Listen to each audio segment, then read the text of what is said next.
साधक का ये काम होना चाहिए कि वो अपने लिए जो कुछ भी अपनी साधना का क्रम निश्चित करे, उसका निर्वाह करे प्राणपण से, बड़ी कठोरता के साथ, बिना किसी रियायत के। ये बड़े क्या करें, हम तो आफत में पड़ गए, लोगों ने बड़ा आग्रह किया तब हमने स्वीकार कर लिया। भाई क्यों स्वीकार कर लिया? स्वीकार करना न करना तुम्हारे हाथ की बात थी। कमजोरी क्यों आई? कमजोरी अंदर थी तो प्रकट हो गई। अगर कमजोरी अंदर न हो तो कमजोरी आती कहाँ से? तो साधक के लिए 3 बात बताई है पतंजलि ने कि साधन दीर्घ काल तक हो, निरंतर हो और सत्कार के द्वारा आसेवित हो, तब वो साधन की दृढ़ भूमि बनती है। आज किया और फिर महीने भर तक नहीं किया, ये निरंतर नहीं हुआ। और 5-4 महीने किया, बोले कुछ हुआ तो नहीं, चलो छोड़ दो, ये दीर्घ काल नहीं हुआ। और बड़ी कड़ाई के साथ श्रद्धा पूर्वक नहीं हुआ, बला टालने के लिए हुआ, तो उसमें सत्कार नहीं रहा, वो साधन सिद्ध नहीं। तो साधन में श्रद्धा रहनी चाहिए और साधन में दृढ़ता रहनी चाहिए। किसी भी मूल्य पर साधक अपनी साधना को छोड़े नहीं, विचलित न हो, उस पर पक्का रहे। तब कहीं कहीं परीक्षा उसके भगवान लेते हैं उसका गुण गौरव प्रकट करने के लिए। 2 चीज साधकों के सामने आती है, एक भय, एक प्रलोभन।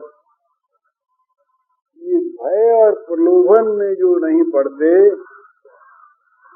वो सिद्ध हो जाते हैं, सफल हो जाते हैं। और जो सिद्ध पुरुष हैं उनमें अंतर में समता होते हुए भी उनका व्यवहार आदर्श होता है, इसलिए उनका व्यवहार विषयी लोगों के अनुकूल नहीं होता, साधकों के अनुकूल होता है।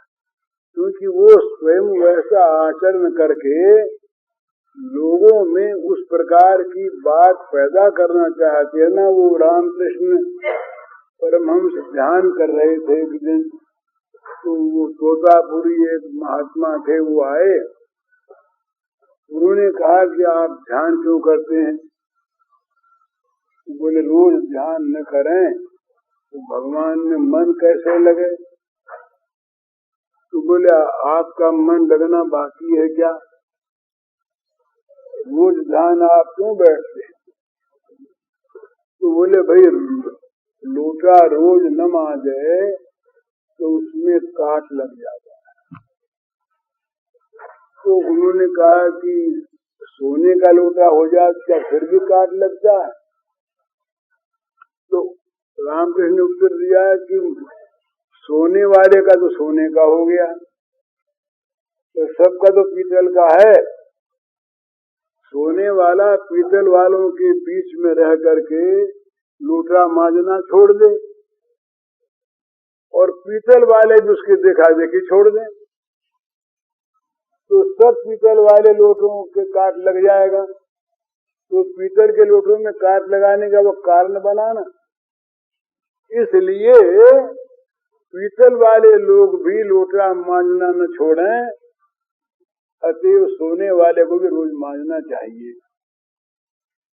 तो ये सिद्ध पुरुष जो होते हैं वे भी साधकों को साधना अवस्था में स्थिर दृढ़ रखने के लिए साधन के अनुकूल आचरण करते हैं, विषयी लोगों के अनुकूल आचरण नहीं करते।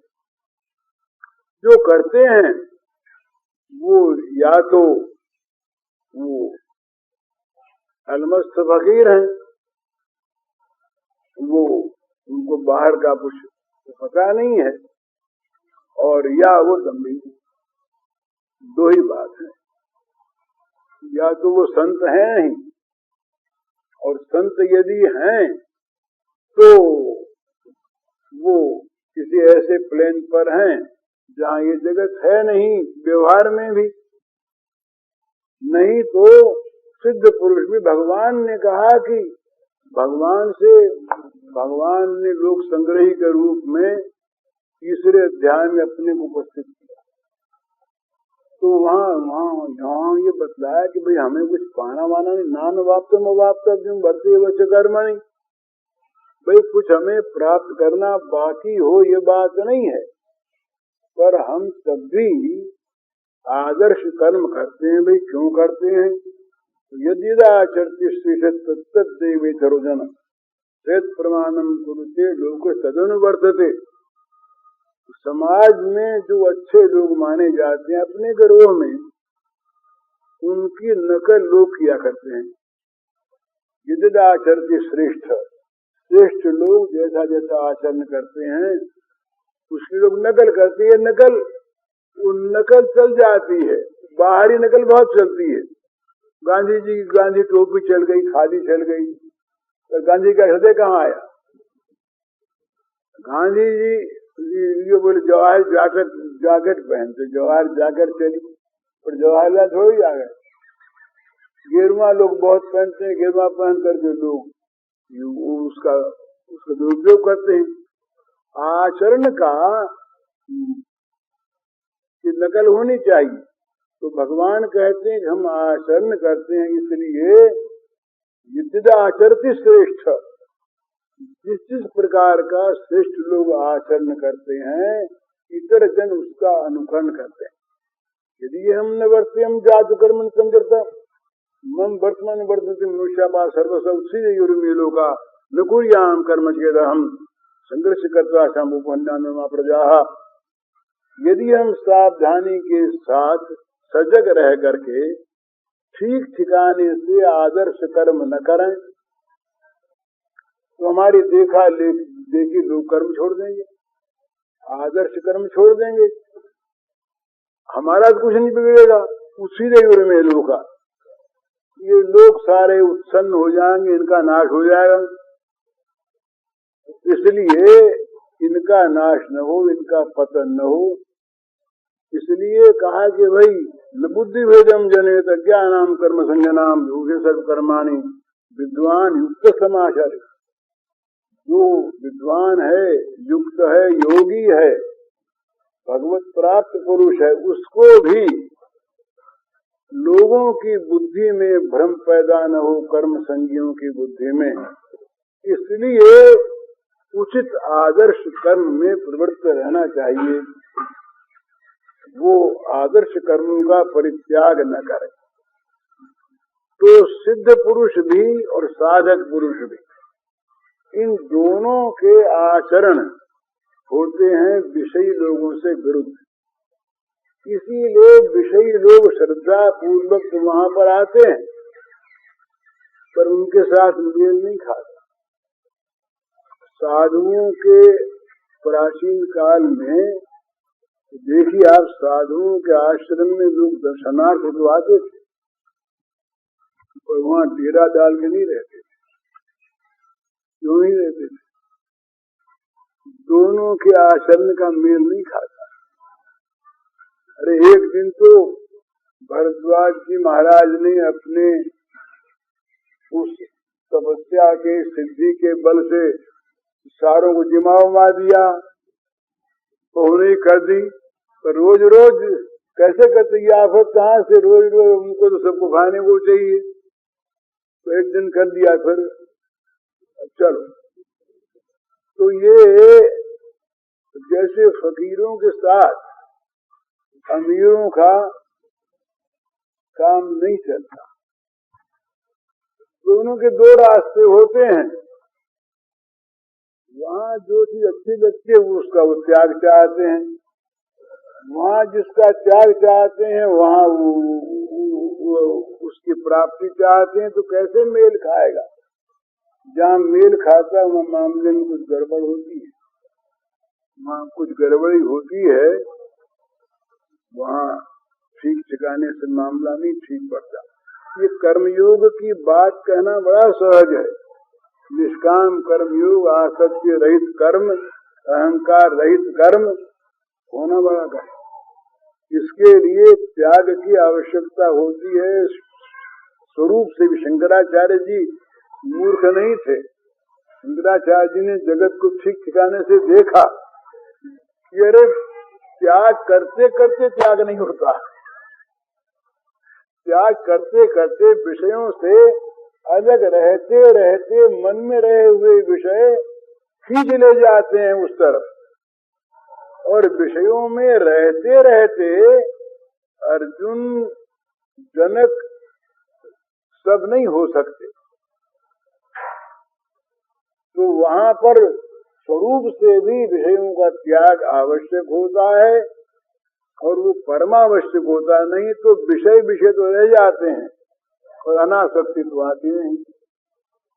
चाहे उनका नाम हम अनासक्ति रख दें, कुछ भी रख दें, वो तो अपने मन से पता लग जाता है कि विषयों में हमारा राग है कि नहीं। अगर राग नहीं है तो उन विषयों के जाने आने में हमें दुख सुख नहीं होगा, और अगर राग है तो जाने में दुख होगा, मिलने में सुख होगा। ये स्वाभाविक बात है। ये श्लोक तो पढ़ लेते हैं, यूं न हृष्यति न द्वेष्टि न शोचति न कांक्षति शुभाशुभ परित्यागी भक्तिमान ये समय प्रिय। ये चीज गोपियों में थी। अर्जुन से कहा कि ऐसा बनना चाहिए, पर हम अगर हमारे में मान लें, और हमको तो बात बात में क्षोभ होता है, कहीं हर्ष का होता है, कहीं उद्वेग का होता है, कहीं विषाद होता है, कहीं शोक होता है, कहीं आकांक्षा होती है, कहीं सोच करता है मन। तो कैसे मानेंगे शुभाशुभ के परित्यागी हम हैं? शुभाशुभ के परित्यागी लोग जो हैं, वे लोग भी आचरण में अशुभ का परित्याग करते हैं। जिसमें अशुभ का परित्याग करने वाले लोगों को एक आदर्श सामने रहे, तो नहीं तो बोले साहब वो ही ऐसा करते हैं तो हम क्यों न करें। लोगों को एक आश्रय मिल जाता है, ये बहुत बड़ा एक दुर्भाग्य होता है और बहुत बड़ी मूर्खता होती है उन लोगों की जो अपने को बड़ा ऊंचा मानते हैं। अपने आचरण से दूसरों के मन में पाप का समर्थन करने की कोई भी स्थिति पैदा कर दे, ये बड़ा दुर्भाग्यपूर्ण अनिष्ट है। ये बड़ा चौकन्ना रहेगा। समाज में न रहा तब दूसरी बात है, अलग एकांत में बैठा है, कोई मिलता ही नहीं, देखता ही नहीं, वहाँ चाहे तो करे। पर समाज में रह करके वो तो देख देख करके पद पद पर आचरण ठीक करे। हमारे मदन मोहन जी शास्त्री थे, वो बोले कि एक दिन हमको काम था, तो संध्या करके हमने सोचा कि गायत्री का जाप पीछे कर दें। तो संध्या करने के बाद आचमन करके हम उठ गए। दूसरे दिन देखा तो हमारा लड़का भी संध्या करके आचमन करके उठ गया। तो हमने उससे पूछा कि भाई कैसे उठे? तो बोले पिताजी कल आप भी तो उठे थे। तब बोले हमने सोचा कि ये देखो ना, अब हम क्यों उठे थे, क्या उठे थे, ये तो हम जानते हैं, पर इसने हमारी नकल तो कर ली, तो संध्या से उठने की नकल तो कर ली। तब बोले उस दिन से हम लड़कों के सामने कभी बीच में नहीं उठते, पूरी संध्या करके पूरा नहीं तो बोले पंडित जी भी तो उठते हैं, हम क्यों न उठें। तो इस तरह से लोगों में किसी प्रकार की भी शिथिलता आवे, ऐसा आचरण अपने आप न करे, ऐसा आचरण न करे, वो बुरी चीज है। अब वो जब मनुष्य में कठोरता, हमने उनसे कहा गांधी जी से एक बार छोटे से बच्चे ही थे, उनके सामने ये कपड़ों की होली होने लगी। एक कुंवर सुभानी थे, मुसलमान मिल ओनर, उनके मिल के अहाते में कपड़े जलाए गए, लाखों लाखों कपड़े। तो गांधी जी के पास मैं बैठा था, जुहू में था, गया मैं एक दिन, तो जरा मुंह लगा था मैंने कहा बापू ये तो आप भूल करते हैं, ऐसी दृष्टता में बोल गया भूल करते हैं। तो वहां से बोले क्या भूल करते हैं?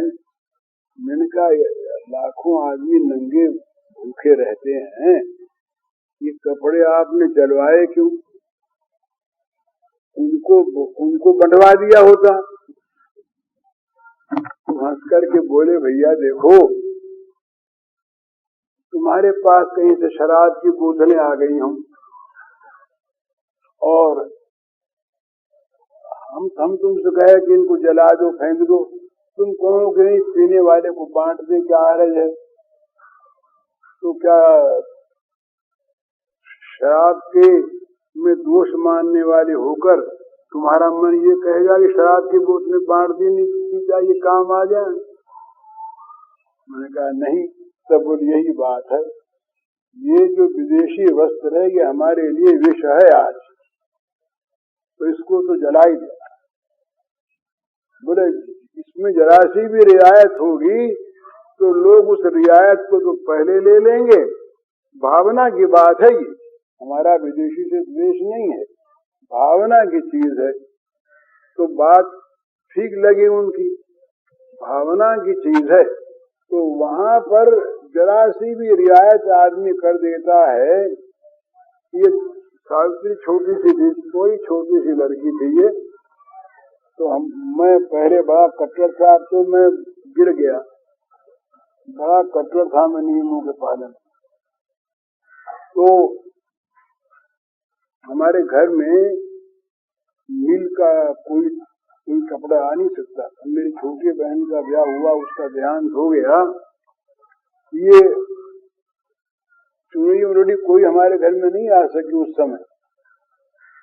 ये गुलाब को मालूम है, ये गए थे उस ब्याह में, खादी, मोटी खादी को पीले रंग में रंगवा करके उसके गोटा लगा लिया, उससे काम चलाया गया। ब्याह में एक कपड़ा भी मिल का नहीं आ सका। तो छोटी सी सावित्री रही, कहीं से इसके लिए कपड़ा, कोई एक कुर्ता उर्ता क्या आ गया, कोई जैकेट वाकेट, वो मिल की थी। तो मैंने सावित्री की माँ से कहा कि इसकी आग लगा दो, तो आग लगा दी, उसको जला दिया गया। तो फिर आई नहीं, और उसके बाद जब से शिथिलता आई, अब शिथिलता आने के बाद तो हमारे कपड़ों में मिल के कपड़े आने लगे। पहनता तो मैं नहीं हूँ आज मिल का कपड़ा अभी, लेकिन बिछोने उछोने में तो बोले ये बाबूजी को अच्छा लगेगा। अब बाबूजी को अच्छा लगता है क्योंकि मन में आसक्ति हो गई, नियम गया टूट, शिथिलता आ गई, सच्ची बात है। तो वो दूसरों का दोष नहीं है, अपन को आपन ही बिसर्यो, जैसे स्वान कांच मंदिर में भ्रम भ्रम भूस मर्यो। आगे सूरदास जी कहते सूरदास नलिनी के सुवटा कई कौने जकर्यो। वो एक वो छप्पर में खोसी हुई एक लकड़ी थी पतली, तो उस पर जा करके सुआ बैठ गया, तो उसके बोझ से वो लकड़ी ढीली थी तो यूं घूम गई, तो सुआ नीचे की तरफ हो गया, सूख गया वो तोता। अब उसने जोर से उसको पंजों से जकड़ लिया उल्टा। वो सोचता है कि अगर हम छोड़ देंगे तो गिर जाएंगे, अरे पांख उसकी है, गिर सकता नहीं, उड़ जाएगा। पर उसने पकड़ लिया। अब कहता है कि हमको तो लकड़ी ने पकड़ लिया, अब क्या करें? तो लकड़ी ने नहीं पकड़ा, उसी ने पकड़ रखा। तो मनुष्य जब गिरता है ना, तो दूसरों को तो झूठे दोष के अपने दोष को छिपाने के लिए बोले क्या करें, उनके कहने से कर लिया, उनकी मोहब्बत में आ गए, उनकी बात मान ली, वो दोष अपना ही होता है। तो साधक को बड़ा कड़ा रहना है। हम लोगों में वो प्राचीन बात है, ये गुप्त सोसाइटी के हम मेंबर थे, तो वहाँ ये नियम था कि अमुक बात अमुक ये आज्ञा न पाली जाए तो उसका दंड है मृत्युदंड। समिति में जो बात तय हो गई वो अगर स्वीकृत नहीं की, वो अगर न की गई, जिसके लिए जो बात तय हो गई वो अगर न मानी जाए तो रियायत नहीं, मृत्युदंड। एक रियायत हुई, उस रियायत का फल हुआ वो अरविंद का केस। एक नरेंद्र गोस्वामी रहे, पुरानी बात में कह रहा हूँ आपको, मैं उस समिति में नहीं था, मैं दूसरे में था, लेकिन नियम के बाद एक समिति थी इनकी वारिंदर वगैरह की। उस समिति में कई विभाग रहे। एक विभाग में नरेंद्र गोस्वामी नामक एक नौजवान सदस्य थे। उनको सब बातें नहीं मालूम थी, तो बहिर्विभाग में थे, बाहरी विभाग में थे। वो थे एक जिम्मेदार के लड़के, तो जरा शौकीन थे, पर इधर देशभक्ति थी उनमें, तो आ गए भाव से, पर आराम तलब आदमी थे। तो ये जब अरविंद पकड़े गए, मानिक तल्ला बम केस उसका नाम था, बहुत पुरानी बात है, 1908 की बात शायद। तो पकड़े गए तो नरेंद्र गोस्वामी ने ही लोग पुलिस को कुछ बातें बताई। ये बात तय थी कि नरेंद्र गोस्वामी को मार दिया जाए, पर उसने बहुत सी प्रतिज्ञा की, शपथें खाई। कुछ मेंबरों के राय हुई कि नहीं, लड़का है अभी न मारे, तो बच गया। वो जाकर के अप्रूवर हो गया, वो अप्रूवर बन गया उस केस में, नीचे के केस में, सेशन से पहले वो अप्रूवर हो गया। उसने, पुलिस ने जो कुछ कहा सब स्टेटमेंट दे दिया। ऐसी बातें भी कह दी जो थी नहीं। पुलिस ने जो कुछ भी उससे लिखवाया तो उसने लिख दिया, सही कर दी। अब फिर वहाँ ये हुआ कि भाई ऐसे लोगों को क्या करना चाहिए। तो ये तय हुआ कि उसको प्राण दंड होना चाहिए था पहले, अब होना चाहिए। अब तो कारण हो गया, क्योंकि सेशन में जाने पर ये 10 साहब जानते होंगे, मैंने सुनी हुई बात है कि पहले किसी की का दिया हुआ स्टेटमेंट नीति अदालत में अगर सेशन में वो नहीं रहता तो वो मान्य नहीं होता। तो सेशन में जाने से पूर्व अगर उसको समाप्त कर दिया जाए तो वो केस भी ढीला हो जाएगा। हुआ ये अरविंद उससे छूट गए, फिर उस केस में छूट गए, नहीं तो नहीं छूटते। ये जब उसका झूठा स्टेटमेंट था बहुत सा, तो वहां फिर ये हुआ कि इसको प्राणदंड दिया गया। तो प्राणदंड हो कैसे, वो तो जेल में है। तो जेल में वो अप्रूवर बनने के बाद उसको रखा गया था यूरोपियन वार्ड में, जिससे वो सुरक्षित रहे। तो एक लड़का था कन्हई लाल दत्त उसका नाम था, वो भी लड़का वही था। तो वो, उसको बुखार हो गई थी, तो वो जेल अस्पताल में था। तो उसका नाम तय हुआ कि उसके पास पिस्तौल जाएगा, वो मारेगा। तो एक कटहल में अंदर से वो निकाल करके 6 गोली वाला पिस्तौल भरा हुआ रख दिया गया। वो कटहल किसी तरह से उसके पास पहुंच गया। कटहल पहुंच गया, अस्पताल में वो था बीमार, बुखार थी उसको 103-104 डिग्री, पर उसे तो काम करना है अपना। अब ये दूसरी बात, हत्या करना पाप है, ये वो दृष्टिकोण से मैं नहीं कह रहा, उसको मैं अच्छा नहीं समझता आज, ये दूसरी बात है। तो उसने कहा जेलर को बुला करके कि मैं भी अप्रूवर बन और मुझे ले चलिए नरेंद्र के पास। जेलर ने पुलिस से राय की, पुलिस ने कहा ठीक है, अपना केस और मजबूत होगा। तो ले गए ऊपर ले जाके उसने तो जाते ही पिस्तौल जो उसके पास था दागना शुरू किया। वो भागा नीचे पीछे गोली दाग कर 6 गोली खत्म हो गई। वो गिर गया मर के। तब इसने कहा पकड़ लो, किसी की हिम्मत नहीं उसको पकड़ा। कन्हैयालाल को फांसी हो गई, सजा हो गई, अर्जुन छूट गए। तो इतने कड़े नियम थे कि अगर कोई आदमी कोई सदस्य नियमों का पालन न करे तो उसको प्राण दंड सहना पड़े।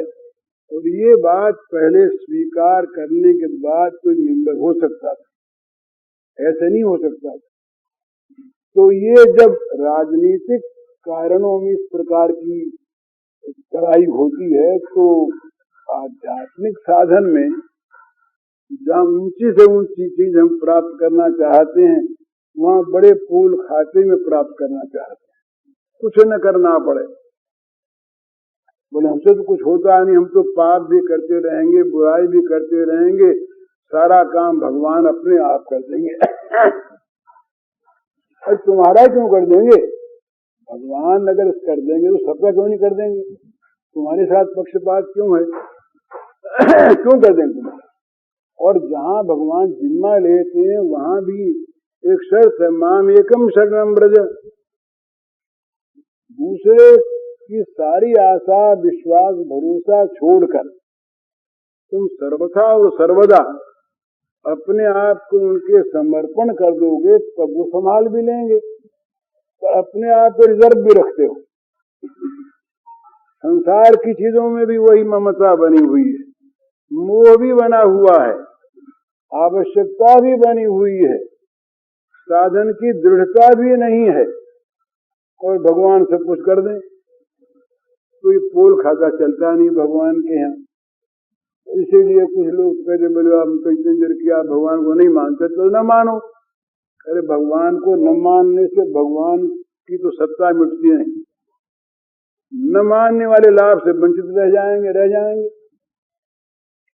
ये दलील बोले इतने दिन हुए हम तो भगवान का रोज माला फिरते हैं, भगवान कुछ करते ही नहीं, तो भगवान शायद हैं कि नहीं कुछ पता नहीं, भगवान को छोड़ दो।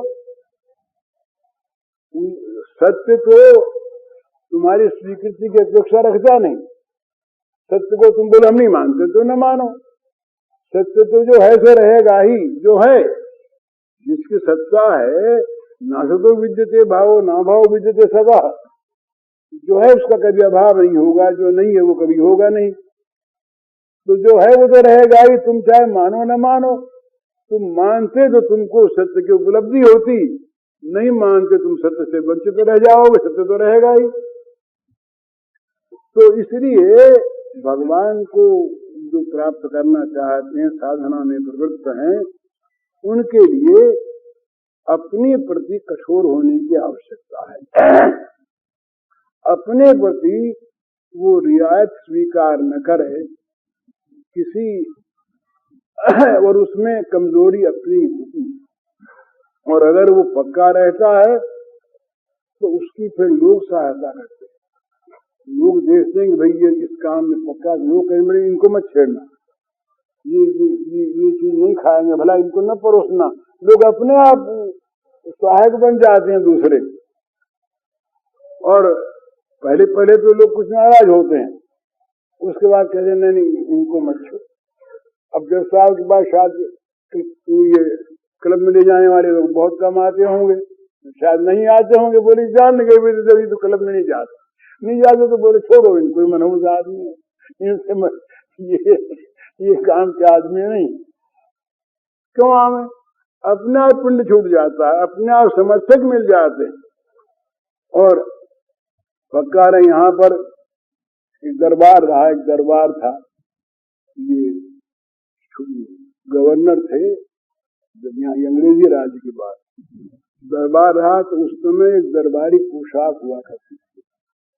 अंग्रेजों के दरबार जब होते थे तो उस दरबार में देसी पोशाक वाले तो चूड़ीदार पाजामा, लंबी अचकन और साफा ये था, और अंग्रेजी पोशाक वाले कोट पतलून हैट हाथ में रखते, ये बंधी पोशाक।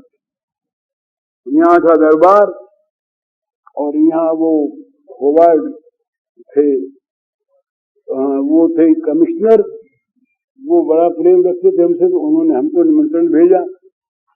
अपने पास तो न तो हेडकोट था न अचकन और वो चूड़ीदार पजामा था, तो हमने उनको लिख दिया वे हमारे पास तो दरबारी पोशाक है नहीं और हम नहीं सिलवा नहीं सकते, हम तो नहीं आए। ये अपमान है उनका। दरबार में, गवर्नर के दरबार में, उस समय के गवर्नर बुलाया जाए कोई ना आवे, हमने कहा नहीं आएंगे, हमारे तो पोशाक नहीं।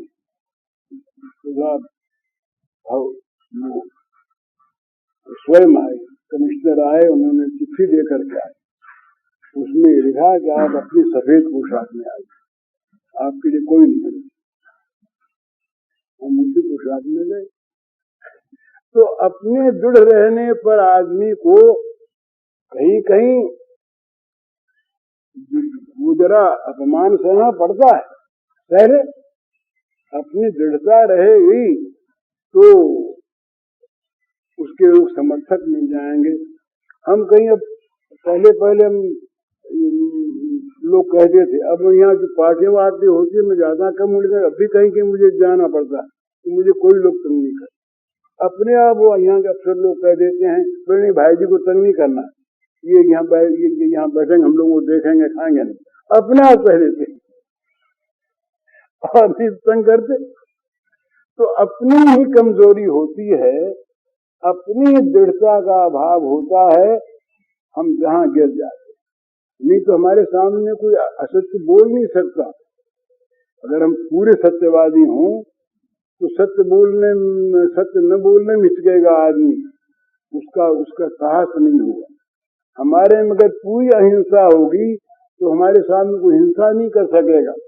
ये हमारी कमी होती है, हम दूसरों पर थोप देते हैं कि भाई उसने भूल की, हम उसकी मुरब्बत में आ गए, हम उसके कहने में आ गए। किसी कहना होना नहीं है, अपनी आसक्ति होती है, अपनी ममता होती है, अपना ही दोष होता है। तो साधक देखता अपने दोष, साधक का ये काम होता है कि दूसरे को दोष वो कभी देखता नहीं, दूसरे के गुणों को देखता है, दूसरे के साथ न ईर्ष्या करता है न द्वेष करता है, वो केवल अपने आप को देखता है मैं कहाँ हूँ, और अपने आप चुपचाप अपने मार्ग पर आगे बढ़ता रहता है, भगवान की कृपा का आश्रय, और बड़ी सावधानी रखता है अपनी जान में कहीं भूल न हो। बाकी सुधारेगी तो भगवान की कृपा, ले जाएगी भगवान की कृपा। अपनी जान में अवहेलना न हो, अपनी जान में सावधानी न हो, अपनी जान में कुमार्ग में पैर न रखा जाए, मन से, वचन से, तन से, किसी प्रकार से, तो सब भगवान संभालेंगे, भगवान करेंगे। तो साधक का काम यही होता है कि अपने दोषों को देखते रहना और अपने दोषों को भगवान की कृपा के बल पर दृढ़ता के साथ बिना अभिमान के सुधारते जाना और आगे बढ़ते चले जाना। तो इस साधना में सिद्धि जल्दी मिलती है। क्यों जल्दी मिलती है? एक तो ये सत्य साधना है और दूसरे इसमें भगवान सहायक है। जहाँ पर हम असत को सत बनाना चाहते हैं वहाँ तो वो असत सत कभी है नहीं तो बनेगा नहीं। वहाँ तो हम चाहे कितनी साधना करें अंत में फेल ही होंगे। संसार के भोगों के द्वारा कोई तृप्त होने की इच्छा करे तो सदा फेल होगा ही, क्योंकि वहाँ तृप्ति है ही नहीं। तो ये सत्य की साधना है तो सत्य की उपलब्धि जल्दी होती। दूसरी चीज इस भगवान के मार्ग में भगवान सहायक होते हैं अगर साधक सच्चा हो, उसके मन में सच्ची इच्छा हो, अनन्य इच्छा हो, तो भगवान की सहायता मिलती है। भगवान की सहायता से सारे विघ्न अपने आप दूर होते चले जाते हैं, अनुकूलता मिलती चली जाती है। साधन में जगत की बड़ी प्रतिकूलता मिले पर वो उसको साधन की अनुकूलता मिलती चली जाती है और वो आगे बढ़ता चला जाता है। और उसको अपने मन में अपने लिए दृढ़ निश्चय के साथ लग जाना है, ये उसे अपने आप करना होगा। इसके बिना साधना का काम चलता नहीं आगे, वहाँ बात नहीं चलती केवल। पूज्य श्री भाई जी के इस प्रवचन का शीर्षक है साधक को अपने साधन मार्ग में दृढ़ता पूर्वक लगे रहना चाहिए। इसका कैसेट संख्या है 252।